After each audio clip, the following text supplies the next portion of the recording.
Hola a todas y a todos, espero que se encuentren muy bien. Este sábado tendremos el honor de contar con la presencia de una invitada de lujo. Ella es Natalia Carnales, quien ya anteriormente nos había acompañado en Letras a Contraluz, así que no necesita más presentación.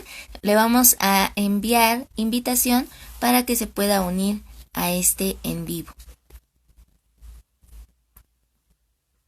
del agua, el cual les recomiendo leer mucho. Es una novela en la que vamos a encontrar el terror y el romance mezclados. Entonces, en esa trama inquietante vamos a descubrir esos secretos ocultos dentro de este orfanato en el que muchas niñas han padecido una suerte de pues malas situaciones por parte de los que están a cargo de este mismo.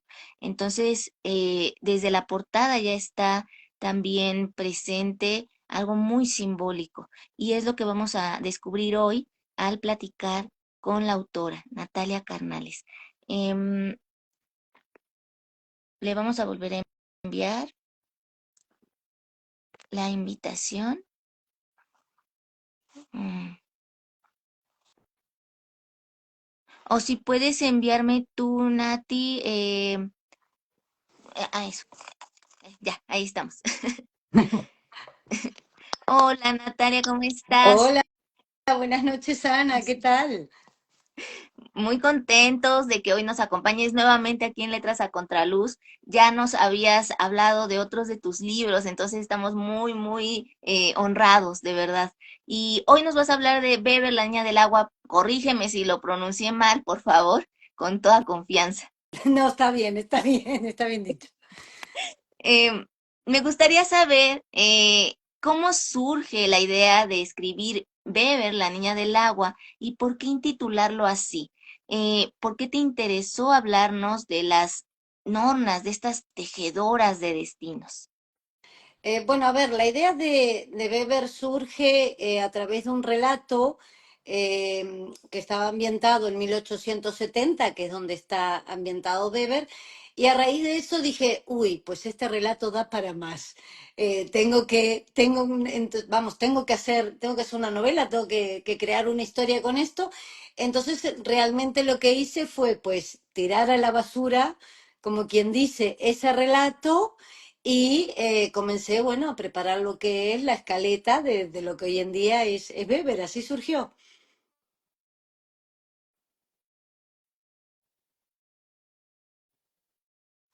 Y me gustaría que ahora nos hablaras un poquito de de estos personajes, las nornas, estas tejedoras de destinos. ¿Cómo lo podemos entender desde tu novela? Bueno, desde mi novela, si bien, bueno, es una leyenda, está basada en una leyenda, em, en mi novela realmente, bueno, ella como que tiene ese destino de ser una norna. Las nornas pues son las tejedoras, están las que tejen la vida, las que tejen la muerte, eh, y las que digamos que de alguna manera manejan el destino del ser humano, por decirlo de alguna manera.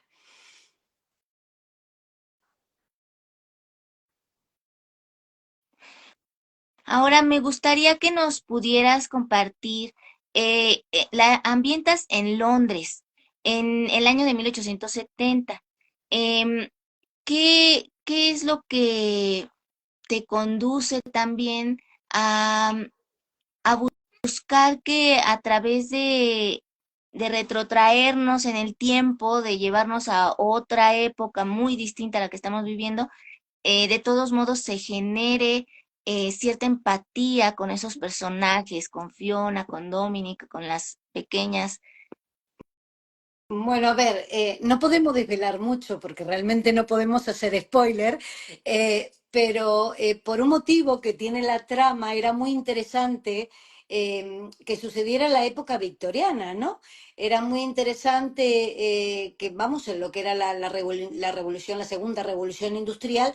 Entonces realmente era muy interesante que sucediera en esa época porque, bueno, era una época con muchos tapujos, era una época em, donde la sociedad pues tenía una manera de aparentar, digamos, ¿no? Que todo estaba prohibido, que todo era pecado, que entonces realmente para la trama sí es verdad que me daba muchísimo juego que estuviese ambientado en esa época, digamos, ¿no? A su vez, bueno, a su vez la ambientación que tiene es en un orfanato, los curas de aquella, en aquel momento, pues tenían un poder grandísimo, estaban muy vinculados a la aristocracia, esto era es un orfanato femenino de alta alcurnia, digamos, de gente de dinero, que, bueno, eran huérfanos de gente de dinero o embarazos no deseados que querían ocultar. Entonces, ¿qué hacían? Pues los enviaban para ese orfanato, era muy típico en la época también, y las monjas pues se encargaban de criar a esos niños y de darles una educación, digamos, ¿no? Entonces, bueno, también por ese motivo está ambientado en 1870, ¿no? Porque claro, daba mucho juego, en los orfanatos en aquella época eran ese tipo de lugares, no es lo que vemos hoy en día, y la iglesia sí es verdad que tenía un poder muchísimo mayor que hoy en día, y bueno, y uno de los grandes personajes que tenemos acá es un cura. Em, Aquí, pues estos dos personajes que ya te había mencionado, Fiona y Dominic, están representándonos algo muy importante. Y también nos hablas, no sé si sea spoiler o no, pero uno de ellos es, pues representa a la comunidad LGBTIQ y más, ¿no? Ujú. Entonces, me gustaría que nos pudieras compartir un poco qué representa Fiona, qué representa Dominic en esta trama desde tu visión como autora.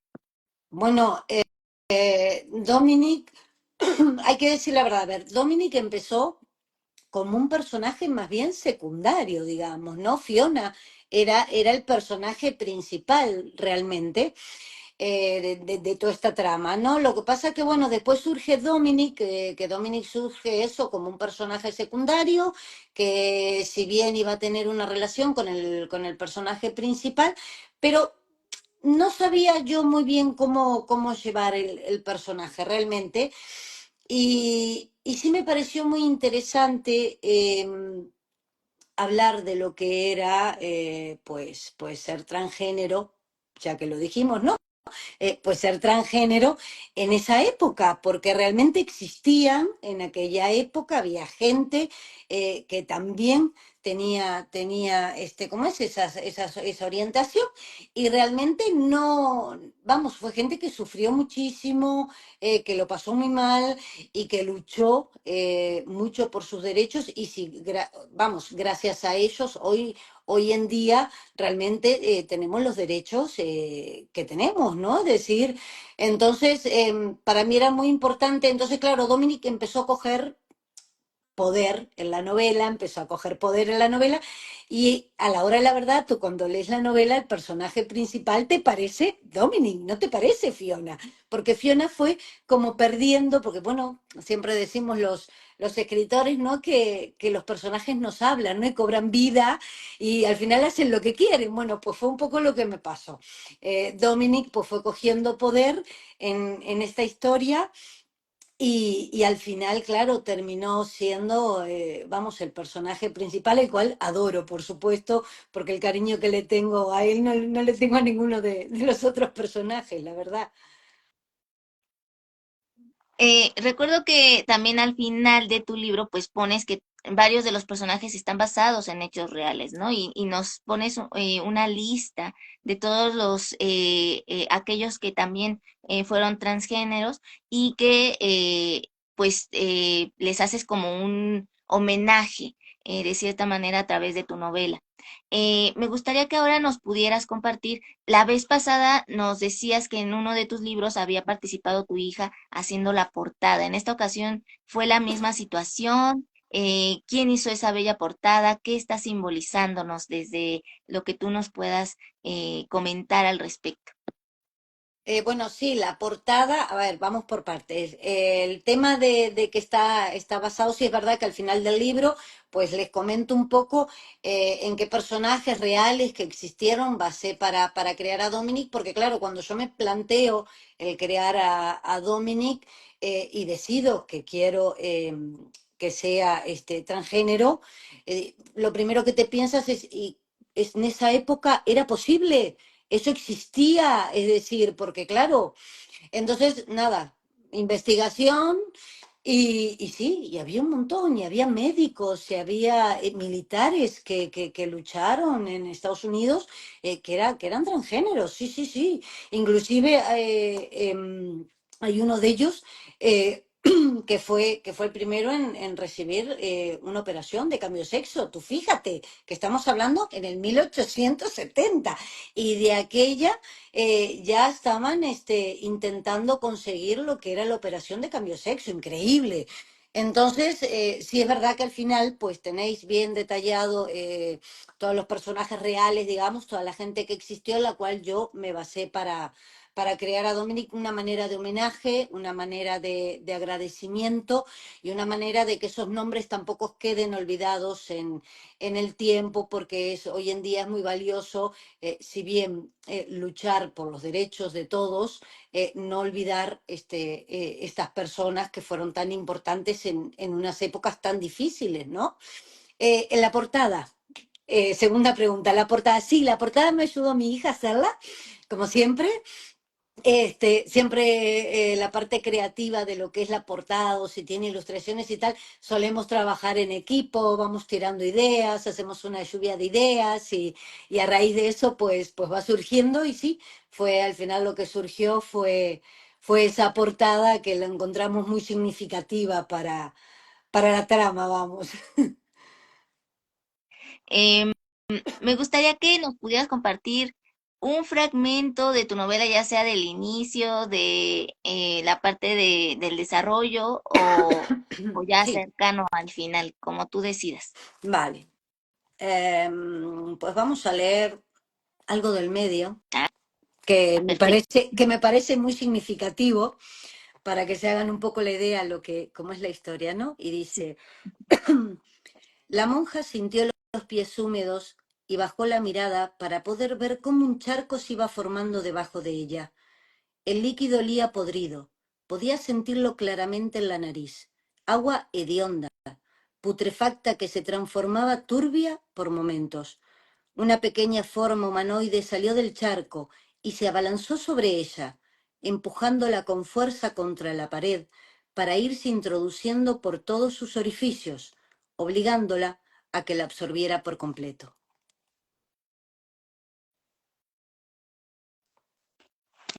Ah, Em, Ahora me gustaría también que nos pudieras hablar de esto. Las descripciones a veces es de lo más difícil que uno trabaja y parece que contigo todo va fluyendo muy sencillo y me gustaría que nos pudieras pues dar algunas recomendaciones o consejos. Cómo trabajar las descripciones, cómo lograr que porque eso es lo que tú consigues con tu novela, que uno se meta tanto en la trama que pueda imaginarse allí como un personaje más dentro del libro. Entonces, por favor, indícanos qué pasos seguir, si hay algunos. Gracias, primero que nada, muchas gracias. Eh, realmente este libro creo que es el libro más, no quiero decir grotesco, pero sí más fuerte en descripciones en comparación a mis dos libros anteriores. Creo que este es realmente fuerte porque tiene descripciones, vamos, muy altas de tono, digamos, ¿no? El problema es que no lleva una estructura, no es que diga, bueno, te puedo dar un consejo porque mira, la mejor manera de escribir es, yo simplemente cuando escribo sí es verdad que me meto en la novela, me meto en el personaje y lo estoy viviendo en carne propia realmente. Entonces, simplemente me pongo en la piel, ¿no? De esa persona que va a morir o de ese sufrimiento que tiene el personaje y fluye. La verdad que fluye solo. No podría decirte hasta el técnica o hasta la otra porque me sería imposible porque realmente es algo que me sale natural. Para otras cosas no, porque sí es verdad que soy muy estructurada para trabajar, utilizo escaletas, fichas de personajes, porque soy muy olvidadiza y es muy normal de repente que te diga al principio del libro que el personaje tiene ojos azules y al final te diga que tiene ojos negros. Es decir, para mí eso es lo más normal del mundo.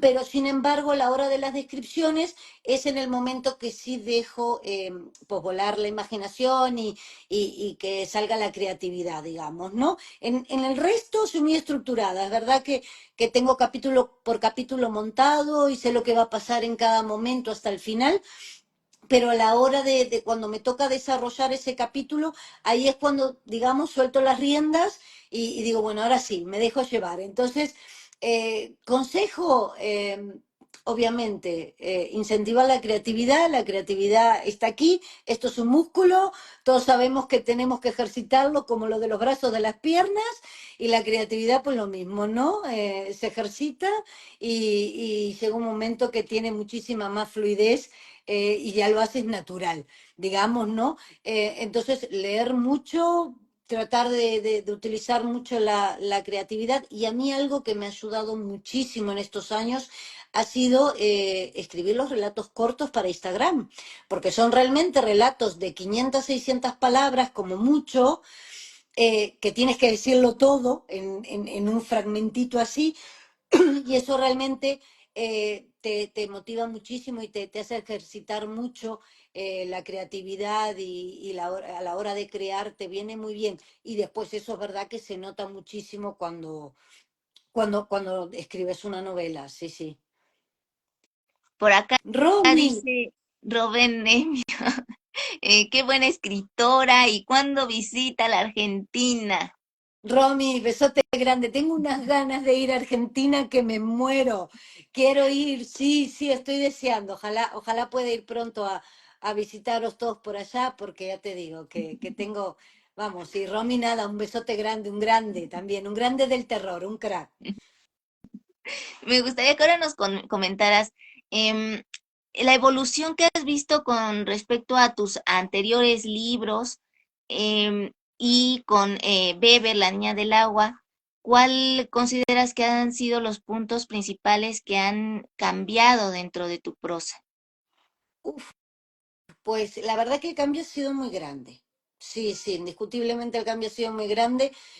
Inclusive Reflexus, que es mi primer libro, estoy, voy a sacar una tercera edición porque realmente estoy cambiando muchísimas cosas que claro, que de aquella para mí estaban muy bien, pero hoy en día las veo muy mal, que suele pasar, claro, a medida que mejoramos vemos nuestros propios errores, los que cometimos en el pasado, ¿no? Entonces realmente estoy puliendo mucho Reflexus en este momento porque quiero darle un enfoque un poco más profesional a como salió en su momento, digamos, ¿no? Porque sí es verdad que a medida que vamos evolucionando, pues vamos viendo y vamos aprendiendo de nuestros propios errores, ¿no?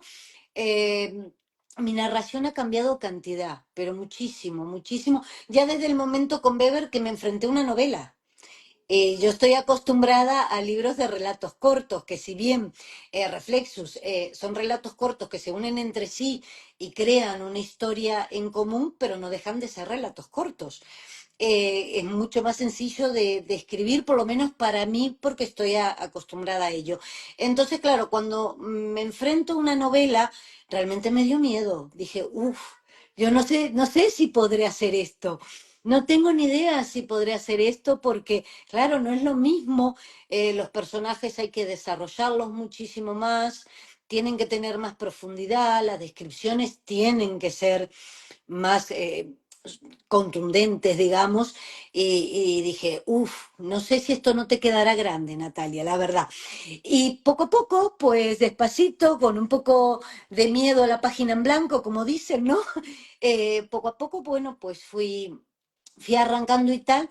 Y hoy en día, pues veo a Weber y sí es verdad que mi narración cambió muchísimo en detalles, de repente no era tan descriptiva en reflexos y tal, más allá de la extensión, es verdad que en este momento pues soy más descriptiva, doy más diálogo entre los personajes, considero que da mucha fluidez el tema de los diálogos. Entonces ahora sí es verdad que Weber tiene muchísimo más diálogos que lo que tenía Reflexus o relatos y otros cuentos, y eso de una manera da vida, ¿no?, al personaje. Y de allí también surge la cuestión de que cada personaje tiene que tener una personalidad literal muy definida, porque es cuando lo lees de corrido que tiene, no le puedes estar diciendo y dijo tal, ¿no? Entonces tiene que estar su propia voz allí ya bien estructurada. En ese sentido, ¿cómo hiciste para que desde ese trabajo creativo que tú haces y muy profesional, no se perdiera una voz con otra? Bueno, principalmente, a ver, lo que pasa que yo los personajes, por ejemplo, cuando pienso en cómo van a ser y tal, lo primero que hago es una ficha de personaje. Si vieras una ficha de personaje mía, es gigante. Claro, realmente en la novela se ve el 10% de lo que es el personaje realmente, pero claro, mis fichas de personaje intento hacerlas lo más completas posible por eso, ¿no? Porque es lo que le da la personalidad y esa característica a ese personaje, ¿no? Entonces, por lo tanto, los hago muy, muy, muy, muy completo. Eso de alguna manera me ayuda a darle, sí, esa personalidad tan definida vamos, al personaje en sí. Pero sí es verdad que intento cuidar los detalles. Creo que considero que a eso es lo que marca también un poco entre un personaje y otro, digamos. ¿A qué me refiero? Es que un personaje en sí pues, puede tener un acento diferente, obviamente puede ser más agresivo, puede ser más tranquilo, puede ser más sumiso, puede ser más acalorado, y ese tipo de detalles a la hora de un diálogo o tal, pues es lo que define, sí, realmente la personalidad del personaje, digamos, ¿no? Por aquí dice L-G-D-autor. Qué gran escritora. Y dice, ese miedo siempre está, ¿no? El del salto de los relatos a la novela. Supongo que es parte de la aventura. Y creo que eso es de lo más desafiante que uno puede enfrentar, porque no es lo mismo tener esa concisión a tener que extenderlo y tener que no se pierda tampoco la intriga, el misterio, ¿no? Sino que se siga conservando y que los lectores no digan, no, esto ya es paja, ¿no? No, al contrario, aquí vemos en tu novela que está pulida y que no, todos los detalles, todo lo que se va poniendo, lo que se va dejando a la imaginación, está muy bien trabajado. Me gustaría que ahora nos contaras un poco qué te motivó a querer hablar de los abusos cometidos por quienes se autonombran hombres de Dios, así como de la orfandad. Hemos visto a lo largo de la historia de la literatura que siempre se recurre mucho a em, hablar de los más desprotegidos, de los que son marginados, y en específico de cómo la identidad se va conformando desde saber quiénes son nuestros padres, quiénes fueron nuestros tatarabuelos. Entonces todos siempre estamos en búsqueda de nuestro verdadero origen. Y aquí no se ve, no está lejos de ello, pues también está presente, eh, pues como de cierta manera, em, de qué forma cada una de las niñas que están en ese orfanato pues tienen una historia y una de ellas en específico guarda un gran secreto en su familia. No lo vamos a hablar aquí, pero me gustaría que nos hablaras de esto. ¿Qué te motivó a querer hablar de los abusos por parte de los autonombrados hombres de Dios y de la orfandad? Bueno, nada, realmente fue un poco lo que hablamos, no casualidad. Las historias cobran vida. Nada, Dominic es un médico, realmente.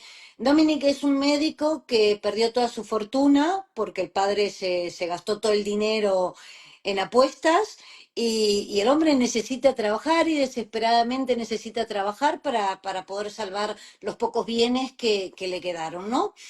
Y Fiona no deja de ser una sirvienta, es una inmigrante noruega que llega para buscarse la vida y ese tipo de mujeres en aquella época pues era muy clásico, terminaban trabajando, limpiando las casas de algún rico, de prostitutas o si no en orfanatos, trabajando de sirvientas en orfanatos. No había mucho más, es decir, era lo que había.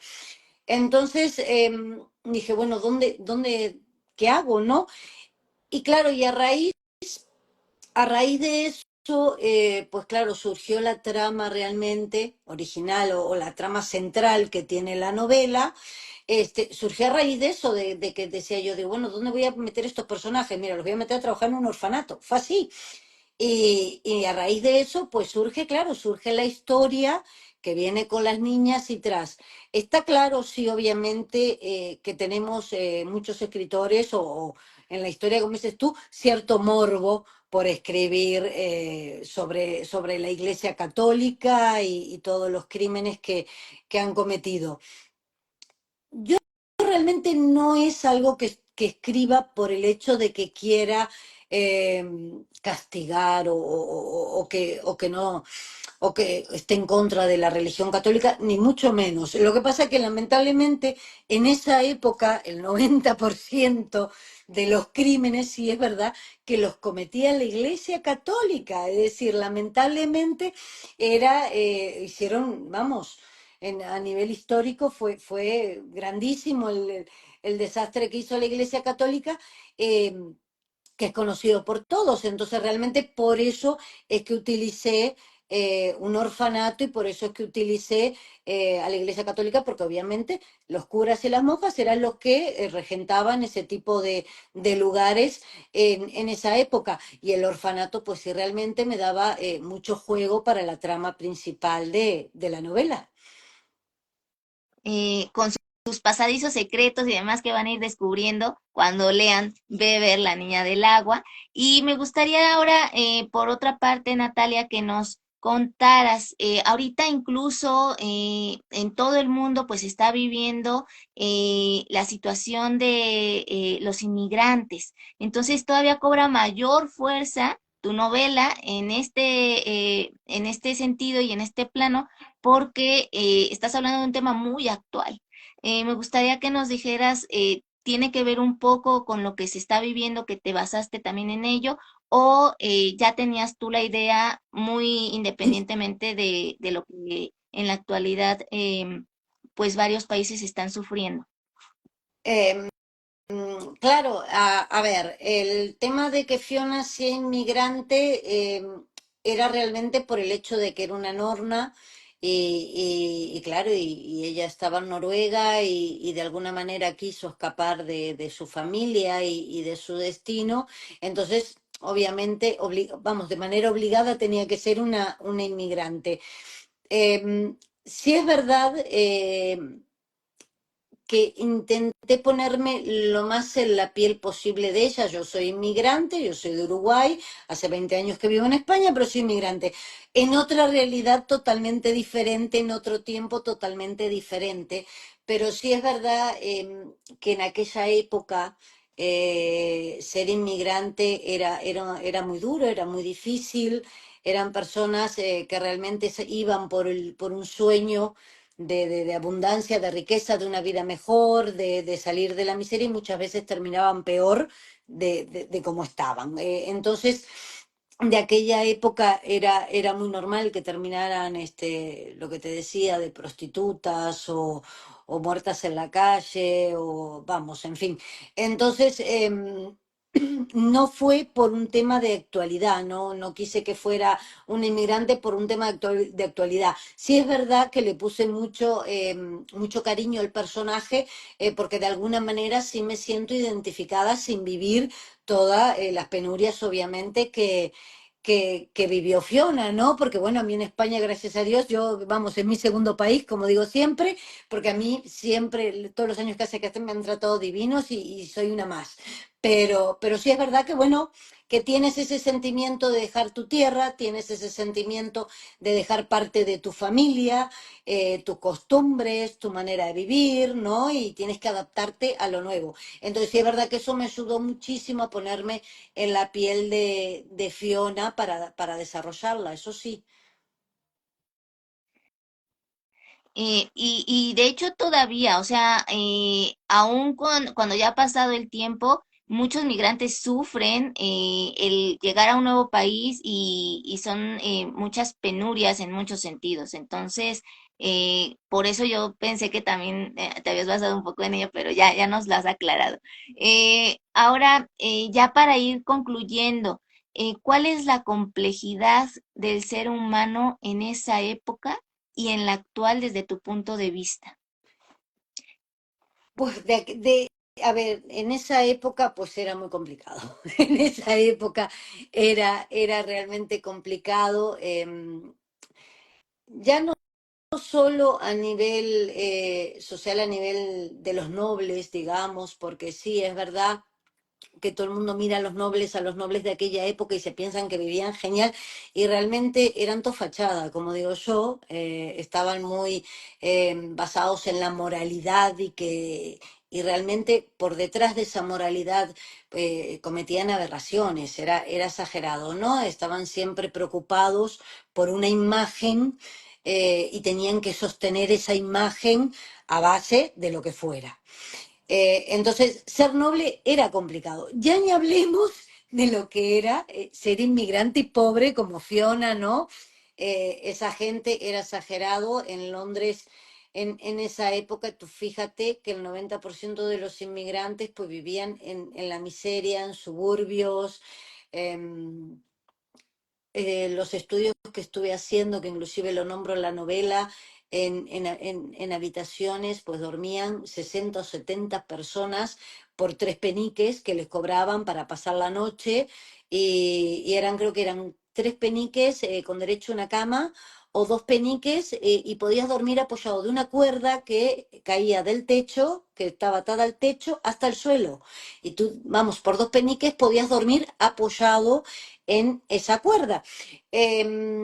Claro, obviamente esta gente rodeada de miseria, rodeada de enfermedades, una situación insalubre, totalmente precaria, la mayoría de ellos, pues el poco dinero que tenían, pues lo gastaban en el alcohol, eran alcohólicos, era muy normal que hubiesen centros de opio donde se fumaba opio, entonces realmente el pobre pasaba todo el día borracho o a base de opio.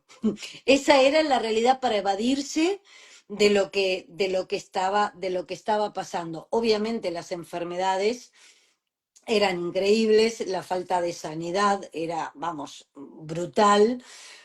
Entonces, realmente yo creo que en esa época vivir, digamos, era una sociedad muy hipócrita, hablando en general, era una sociedad donde quería ocultar toda la miseria y mostrar un esplendor que en realidad no existía, que era lo que hablamos, ¿no? Mucho fachada. Eh, por desgracia, yo creo que hoy en día pues tenemos mucho todavía de esa sociedad porque seguimos viviendo de alguna manera en una sociedad un poco hipócrita que intentamos aparentar hoy en día pues con Instagram y mostrando una vida de repente de lujo que no tenemos, pero sí es verdad que intentamos seguir viviendo, ¿no? De alguna manera en esas apariencias ficticias que vivía la nobleza de aquella época. Y con el tema de los pobres, pues lo que hablamos, ¿no? Hay muchísimos inmigrantes hoy en día que realmente están pasando muy mal en muchos países y hay gente hoy en día, especialmente en Sudamérica, en países muy pobres, que realmente están pasando miserias y están prácticamente, no diría las mismas condiciones que en el 1870, pero bueno, pero sí hay gente que está pasando hambre, que no tiene las condiciones de higiene que tiene que tener y ni las condiciones de vida que tendríamos que llevar estando en el 2024 como estamos, ¿no? Entonces, realmente creo que sí, que es bueno mirar a la época, mirar tiempos atrás, ¿no? Como era nuestra sociedad para tratar de avanzar, evolucionar y seguir superándonos y también para darnos cuenta de que todavía nos queda mucho por mejorar, ¿no? Porque muchas cosas que vemos en el libro realmente las podemos aplicar hoy en día porque siguen existiendo y es bastante, vamos, horrible que hoy en día todavía pasen estas cosas. Compártenos un fragmento más de tu novela, por favor, Nati, y dinos dónde podemos encontrar, adquirir tu libro, Beber, la niña del agua, si directamente contigo, en la editorial, por Amazon. Bueno, a ver, Weber está por editorial, lo encontráis en la editorial Asen. Pero bueno, lo podéis encontrar en Snack, en la Casa del Libro, en cualquier librería, en el Corte Inglés, eso no, vamos, no hay ningún problema. Está, digamos, se consigue bien. En Amazon también lo tenéis, si no, no habría problema. El único que Beber no se encuentra es en libro digital. Está solamente en físico por ahora. A ver si para el año que viene sí podemos ya tenerlo en digital. A ver, una frase, es que me agarraste, me pillaste. A ver, veamos esto. Porque hay almas que no se pueden salvar, pero era necesaria para que nacieras tú. Hay almas tan oscuras que ni siquiera tú, siendo una tejedora de la muerte, podrías darles paz. Con con eso Sí. cerramos, Nati, perfecto, la frase muy idónea. Compártenos tus redes sociales, donde te podemos encontrar y nuevamente para quienes quieran adquirir tu libro, ya saben que pueden hacerlo en distintas librerías, también en Amazon, todo es en libro físico o con la editorial directamente. Exactamente, y nada, mis redes sociales, Instagram, Natalia Carnales Autor, en Facebook me encuentran por Natalia Carnales, si buscan por Google mi web es lo mismo, es Natalia Carnales, está por WordPress, el blog, y bueno, nada, el canal de YouTube, lo mismo, que ahí tenéis relatos narrados. Ahí tenéis los relatos que están en Instagram, pero esos están narrados en vídeo. Y bueno, nada, muchísimas gracias, Ana, siempre agradecida porque siempre me invitas y siempre me das la oportunidad de estar aquí en tu casa. Entonces, realmente millones de gracias por esta oportunidad y espero nada, volvernos a encontrar prontito porque ya estoy cocinando algo que se viene muy pronto. Ah, excelente, maravilloso, sí, Nati. Pues nosotros encantados de compartir contigo este momento de literatura, de pasión por pues por la novela, ¿no? También. Y bueno, también no sé si tengas otros, pues eventos o proyectos. Habían hecho también una convocatoria para escritores de terror, entonces van a crear una nueva edición, ya eso A quedó ver, atrás. ¿Qué va a no, pasar? no. No, la antología, a ver, la antología de terror, esa la estoy organizando yo en este momento y sale una vez al año, que damos la oportunidad a todos los escritores que les interese pues empezar a escribir en este mundillo, ¿no? Bueno, nada, sacamos una antología que es totalmente gratuita, que se descarga desde un link y es simplemente para darnos a conocer y fomentar la lectura. Eso es totalmente gratuita, la del año pasado ya salió, entonces, bueno, supongo que a principio del año que viene, pues empezaremos otra vez con el proyecto, como todos los años, la idea es una por año. Realmente en este momento sí tengo todo muy un poco stand-by porque estoy con unos proyectos bastante grandes. Terminé mi última novela, que está en proceso de producción, que espero que a ver si tenemos suerte y a primeros del año que viene, porque ya no depende de mí, ya depende un poco de los correctores y sabes cómo es este mundo. Espero que para primeros del año que viene sí ya la tengamos publicada y a su vez pues estoy en otros proyectos en YouTube, que vamos a andar con algo un poco periodístico, pero yo soy escritora de terror, así que bueno, un poco de investigación sobre estos temas. Y andamos en un proyecto así que viendo a ver si sale.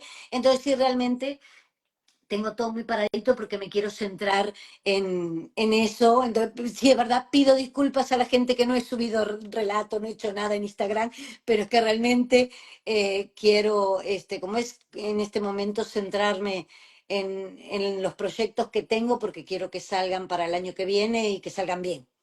Sí, requiere de tiempo, de dedicación y es para que nos sigas brindando ese contenido de excelencia que siempre nos has dado a todos los que te seguimos. Entonces también ella Gracias. es una increíble autora, como pueden ver. De verdad, síganla, se van a enamorar de su prosa. Es extraordinaria cómo lo va desarrollando todo y de principio a fin te mantiene, pero sí en un hilo así de qué va a pasar ahora, ¿no? Entonces, maravilloso, genial, te deseamos todo el éxito del mundo, Nati, y que también Muchísimas el proyecto gracias. que viene de YouTube, pues siga tomando más fuerza y creciendo. Y bueno, también agradecer a quienes vieron este video en vivo, a quienes lo vean en diferido, por su tiempo, por su atención, que hayan disfrutado también de esta tertulia literaria con Natalia Carnales y su libro Beber, la niña del agua. También no se olviden de Reflexus, porque también es un libro que vale mucho la pena, distintos ambos, pero siguiendo la misma línea del terror, pero acá mezclado aparte con romance. Entonces, les va a fascinar. Hasta la próxima, Nati. Muchas Muchas gracias. gracias. Hasta luego. Adiós. Hasta luego.